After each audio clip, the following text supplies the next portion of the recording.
అందరికీ నమస్కారము.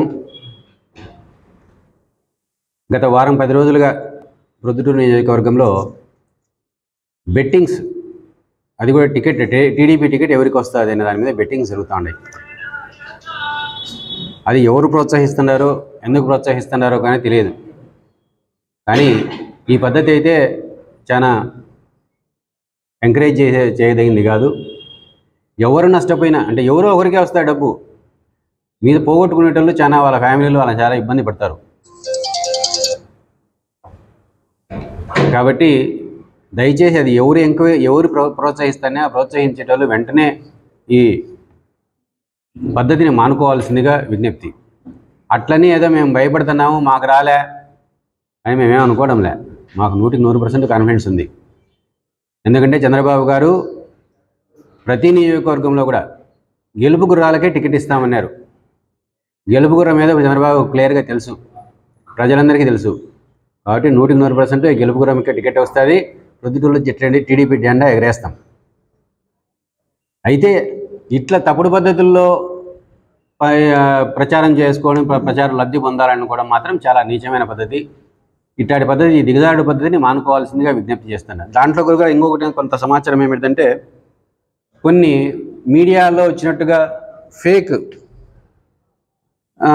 సృష్టి చేసి కొన్ని గ్రూపుల్లో వైరల్ చేస్తున్నారు. ఇదేమిటంటే వరదరాజురెడ్డి గారికి ఝలక్, ఇది వేటు న్యూస్ ఇది వచ్చినట్టుగా ఇది ప్రచారం చేసినారు. ఇదంతా వైరల్ చేసినారు. ఇది వేటు న్యూస్ ప్రతినిధితో మేము మాట్లాడితే ఇది మా సమాచారం కాదు, ఇది మేము ప్రచురించలేదు అని చెప్పినారు. అంటే ఇట్ట దిగజారుడు పద్ధతులు ఎందుకు? ఇది నాకు తెలిసి ఇది ప్రవీణ్ గ్రూప్లో వైరల్ అవుతా ఉంది. ప్రవీణ్ గ్రూప్ కూడా ఇది చూడండి. ఇది అయితే ఇది ప్రవీణ్ కావాలని చేస్తున్నాడా, లేకపోతే అతనికి తెలియకుండా జరుగుతుందా మనకు తెలియదు. మేము ఎవరిని విమర్శించదలుచుకోలే. ప్రవీణ్ తెలుగుదేశం పార్టీ ఇన్ఛార్జి, అతనికి కావాల్సిన గౌరవం మేము ఇస్తాము. అయితే పోటీ అనేది ప్రతి చోట ఉంటుంది. తెలుగుదేశం పార్టీలో మేము కూడా టికెట్ ఆశిస్తున్నాం. తప్పకుండా మాకు వస్తాయని 100% మాకు ఆశ ఉంది. ఈ ప్రజాస్వామ్యంలో ఇది తప్పు కూడా ఏం కాదు. ఎందుకంటే మన దేశంలో కంటే ఇంకా ప్రజాస్వామ్యం వేలు అనుకునే దేశాలలో, అమెరికా, బ్రిటన్లో కూడా ముందు పార్టీలు ఎలక్షన్ జరుపుకుంటారు.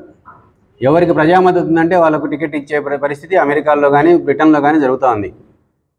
మనం కూడా ఈ భారతదేశ ప్రజాస్వామ్యం కూడా దాంట్లో నుంచి కొన్ని పరిశీలన చేసి వచ్చినట్టే. కాబట్టి ఈ పద్ధతులు రకరకాల పార్టీలు రకరకాల పద్ధతులు ఫాలో అవుతా వాళ్ళకుండే సమాచారం మేరకు ఎవరు బలమైన అభ్యర్థి అది నిర్ణయించుకొని పార్టీలు నిర్ణయిస్తూ ఉన్నాయి. కాబట్టి చంద్రబాబు గారికి తగిన సమాచారం ఉంది, అన్ని రకాలుగా ఎంక్వైరీ చేస్తున్నారు. పూర్తిగా తప్పకుండా తెలుగుదేశం పార్టీ టికెట్ ప్రొద్దుటూరులో గెలుపు గుర్రానికే ఇస్తారు. గెలుపు గుర్రం టికెట్ పొంది గెలుపు టీడీపీ జెండా ఎగరేస్తుంది. అది ఒకటి. ఇంకొకటి ఏంటంటే, ప్రసాద్ రెడ్డి కూడా ప్రవీణ్కే టికెట్ అని చెప్పి ఒక చోట మాట్లాడినాడు. మన ఏదో